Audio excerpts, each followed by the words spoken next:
Yonko are the most powerful and influential pirates in the Grand Line. They rule the most dangerous sea, the other half of Grand Line. Usually, the world government doesn't interfere with their business. It's as if they've reached a tacit understanding. If you don't provoke us, we won't mess with you and let you rule some of the tiny islands. But if you do, the consequence will be something you don't want to know. Trust me. After the death of Goldie Roger, the world government didn't focus on any big-time pirates because their main obstacles were eliminated. Rock's Tizabek fell in God Valley incident and Goldie Roger died on Log Town. So they didn't think any pirates would interfere with their core interest. Although Whitebeard was almost as powerful as Goldie Roger, he didn't want to change the world or wage war against the world government. So they didn't mind him. In fact, they respected him to some extent. Now, to Yonko of the D clan are rampaging in the new world and messing with the system the Celestial Dragons created, changed their previous lackluster views. So they will hammer hard on them. Akainu always wanted to fight against the Yonko because as a marine, he cannot let anyone challenge the authority of the marines in the sea. And these Yonko made the most challenging and dangerous sea their own and are indirectly challenging the authority of the marines. So how can Akainu tolerate such a blatant provocation?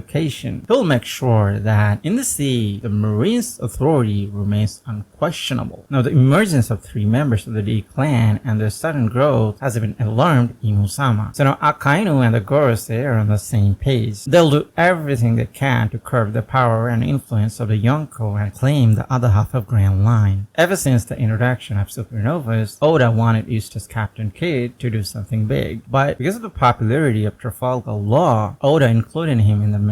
So Luffy, Law, and Kidd will shine more in the new world and the war against the world government.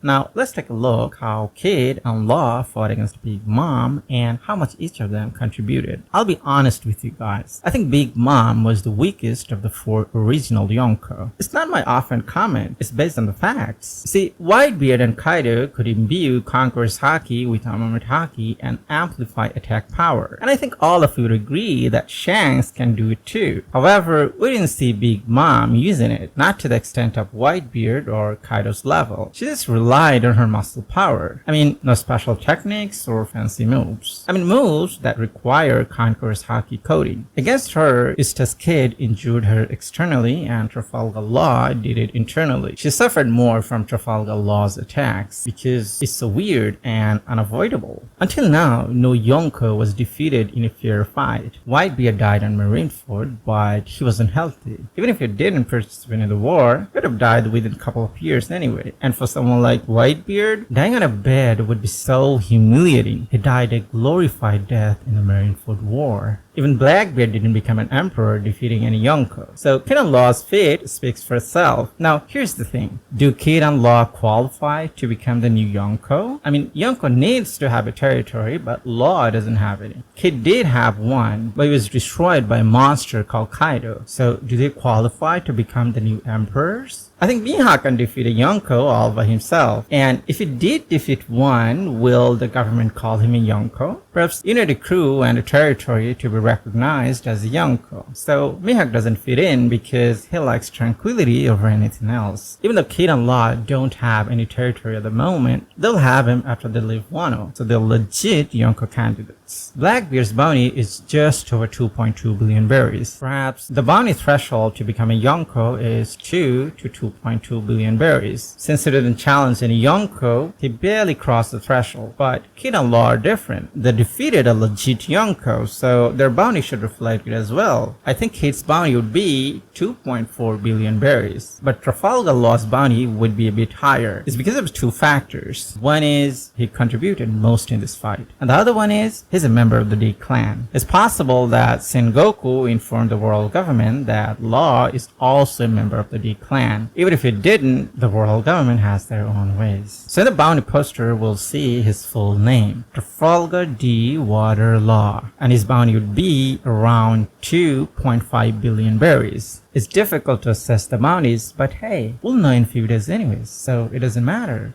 It's fun to speculate and share my thoughts with you guys. So don't forget to share your thoughts in the comment section below. Like the video if you did and subscribe to my channel for more. Hit the notification bell icon for updates. Thanks for watching and see you in the next video.